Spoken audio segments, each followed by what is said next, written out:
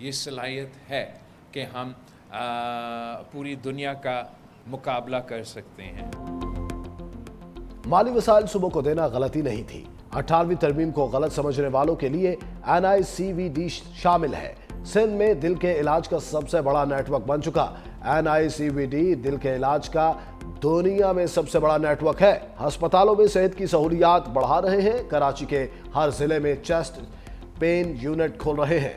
Chairman Peoples Party Bilawal Bhutto کا تقریب سے خطاب، کہا پیپلز پارٹی نے منشور کے مطابق مفت طبی سہولیات پہنچانے کی کوشش کی۔ حیدرآباد، لاڑکانہ سمیت کئی شہروں میں NCVD موجود ہیں۔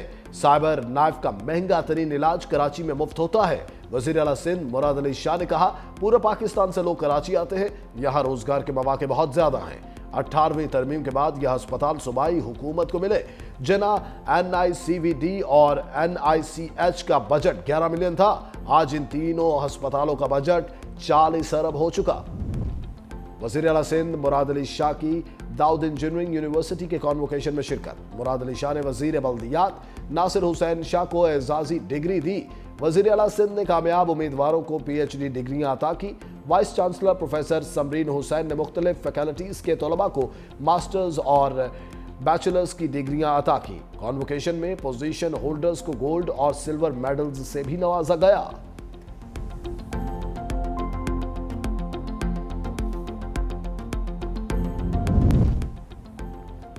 لاہور میں شمال مغربی ہواؤں سے فضائی آلودگی میں اضافہ۔ وزیر اعلیٰ پنجاب مریم نواز کی ہدایت پر فضائی معیار کی بہتری کے لیے تمام محکمے متحرک۔ Real time monitoring, warning system اور فوری رسپانس یونٹس فعال۔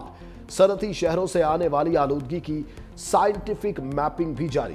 فصلوں کی باقیات جلانے کی روک تھام کے لیے ڈرون سرویلنس تیز کر دی گئی۔ سینئر صوبائی وزیر مریم اورنگزیب کا کہنا ہے پنجاب حکومت خطے کا سب سے جامع اینٹی سموک پلان نافذ کر رہی ہے، بہت جلد واضح بہتری آئے گی۔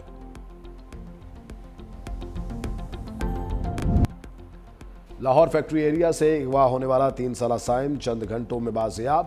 CCD ڈیفنس کی بروقت کارروائی، ملزم بچہ چھوڑ کر فرار ہو گیا۔ CCTV فوٹیج منظر عام پر آ گئی۔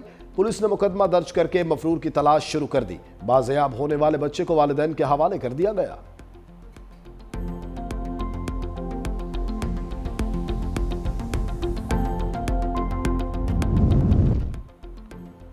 بابری مسجد ہماری اجتماعی یادداشت کا حصہ۔ 6 دسمبر 1992 کا واقعہ آج بھی دکھ اور تشویش کا باعث ہے۔ ترجمان دفتر خارجہ کا کہنا ہے مسلمانوں کے مذہبی مقامات کو نقصان پہنچانے کے واقعات پر شفاف احتساب ضروری ہے۔ ہندو انتہا پسند تنظیمیں ریاستی سرپرستی سے اقلیتوں کی مزید دبانا چاہتی ہیں۔ بابری مسجد کے بعد بھارتی مسلمان مسلسل عدم تحفظ اور ذہنی تکلیف کا شکار ہیں۔ عالمی برادری مسلمانوں کے مذہبی ورثے کے تحفظ کے لیے کردار ادا کرے۔ پاکستان کا بھارت سے تمام شہریوں کے لیے مساوی حقوق اور مذہبی رواداری کو یقینی بنانے کا مطالبہ۔